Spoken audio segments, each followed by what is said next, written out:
Hello everyone, আসসালামু আলাইকুম। সকাল সকাল চলে গেলাম ছাদে, কারণ মায়ের জন্য কয়েকটা কাঁচামরিচ দিব। আর মা শুটকি তরকারি রান্না করবে, কয়েকটা কাঁচা টমেটো লাগবে, আর আর ভাজি করবে। সেই ভাজির জন্য আর কি সবজিগুলো ছাদ থেকেই সংগ্রহ করব। আর লাউ তরকারি রান্না করব আজকে ইলিশ মাছ দিয়ে। আজকে যা যা রান্না হবে সব কিছু হচ্ছে ছাদ বাগানের সবজি থাকবে সব কিছুর ভিতরে।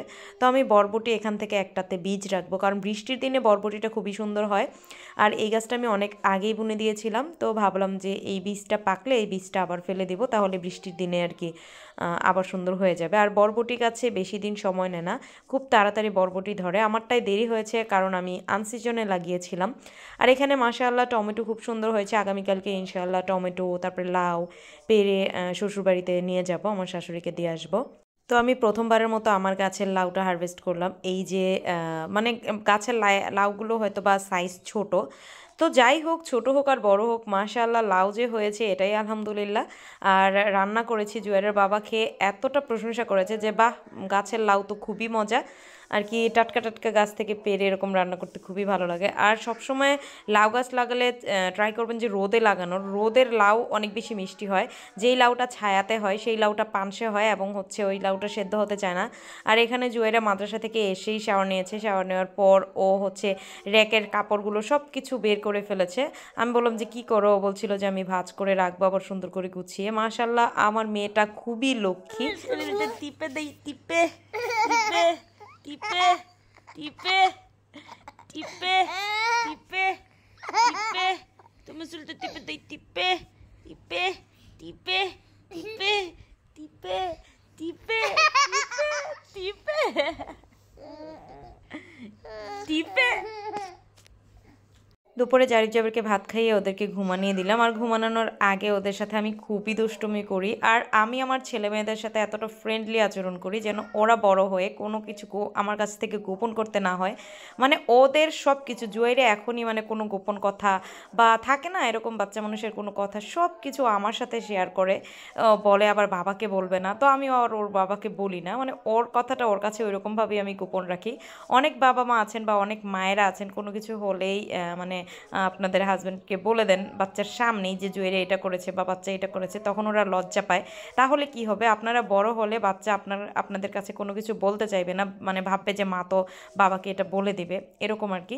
তো আমি সবসময় ট্রাই করি যে আমার ছেলেমেয়েদের সাথে একদম ফ্রেন্ডলি আচরণ করার, ওদের সব মানে চাহিদাগুলো বোঝার, ওরা কি চায় না চায় সব কিছু বোঝার। ওরা যদি এক্সপেন্সিভ কোনো কিছু চেয়ে ফেলে জুয়েরা, তখন আমি ওকে বোঝাই যে আম্মু এটা তো এত বেশি দাম, তাহলে টাকা ওয়েস্ট হবে, কিভাবে কি করব বলো। আবার যদি বলে যে মা ওদের ঘরে না ওইটা আছে, আমাকে ওইটা কিনে দিও, তখন আবার আমি জুয়েরাকে বুঝাই তাহলে তোমার ঘরে যে এইটা আছে ওইটা আছে, ওইগুলো কি ওদের ঘরে আছে? কারো কোনো জিনিস দেখলেই যে তোমারও সেটা কিনতে হবে এমন কোনো কথা না মা। আমি সুন্দর করে বুঝিয়ে দেই। তো যাই হোক, আমি এই যে ছাদ বাগানের সবজি রান্না করেছিলাম আর এই যে লাউ রান্না করব। আর আমি বাগানে গিয়েছিলাম, মানে ফুল গাছের বীজগুলো সংগ্রহ করে রাখলাম। আবার আগামী নভেম্বরে ইনশাল্লাহ বুনে দিব যদি হয় আর কি, যদি আল্লাহ আমাকে ওই দিন পর্যন্ত বাঁচিয়ে রাখে। তো লাউ তরকারিতে হলুদ মরিচ মানে খুব কম দিতে হয়, মশলা খুব কম দিতে হয়। তো আমি এখানে হলুদ মরিচ একটুখানি কষিয়ে তারপরে ইলিশ মাছ দিয়ে দিলাম। ইলিশ মাছের সাইজটা মাশাআল্লাহ ভালোই ছিল।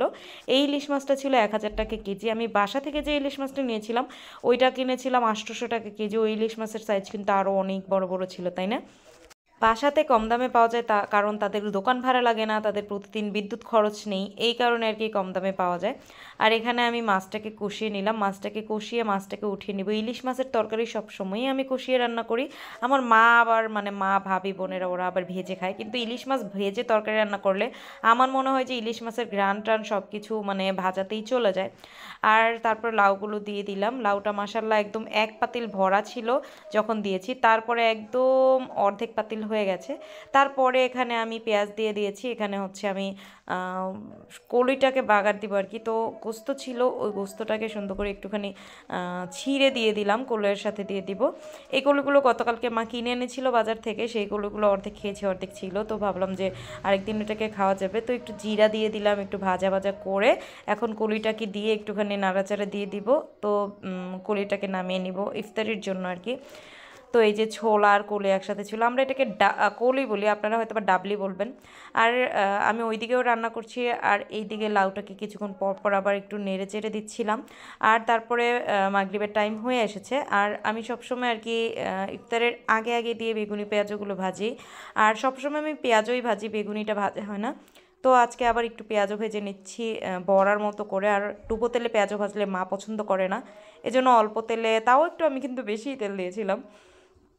এখানে বড়া, আমরা আর কি ডালের বড়া যে বলি, ডালের বড়ার মতো ভেজে নিচ্ছি, দিয়েছি ধনেপাতা পুদিনা পাতা এই সব কিছু দিয়ে, কাঁচামরিচ জিরা আদা রসুন বাটা সব কিছু দিয়ে দিয়ে দিয়েছি। আর এই যে লাউটা দেখুন একদম অর্ধেক পাতিল হয়ে গেছে, তারপরে দিয়ে দিলাম ইলিশ মাছগুলো, দিয়ে একটু ঝোল দিয়ে দিলাম। তারপরে আর কি রান্না শেষ হলে ধনেপাতা দিয়ে দিব শেষ। আর পাশাপাশি আমি ডালের বড়াটাকেও ভেজে নিচ্ছি, মানে আমি একসাথে অনেক কাজ করি, রান্না করতে থাকি, ওইদিকে সিঙ্কে কোনো কিছু থাকলে সেগুলো মাজা ঘষা করতে থাকি। আর এই যে দেখুন ওইদিকে পেঁয়াজগুলো হচ্ছে, আর এইদিকে সিঙ্কে যা যা জমেছে সব কিছু হচ্ছে আমি মাজা ঘষা করে নিচ্ছি, মেজে উঠিয়ে রাখবো, যেন ইফতারের পরে আর কি কোনো কাজ করতে না হয়। আর রোজার দিন এমনিতে একটু মাজা ঘষা বেশি হয়। লাউ তরকারিটা হয়ে গেলে আমি ধনেপাতা দিয়ে দিলাম। আর রাতের বেলা জারিফ যাবে প্রতিদিনই, ওর বাবা আসলে ওর বাবা আগে মানে ওদেরকে ঘোরাবে, তারপরে গাড়িতে ঘরে উঠাবে, এর আগে উঠাতে পারে না। তো আজকে জুয়ারের বদলে মাশরুরা গেল। তো ভালো থাকবেন সবাই, আল্লাহ হাফেজ।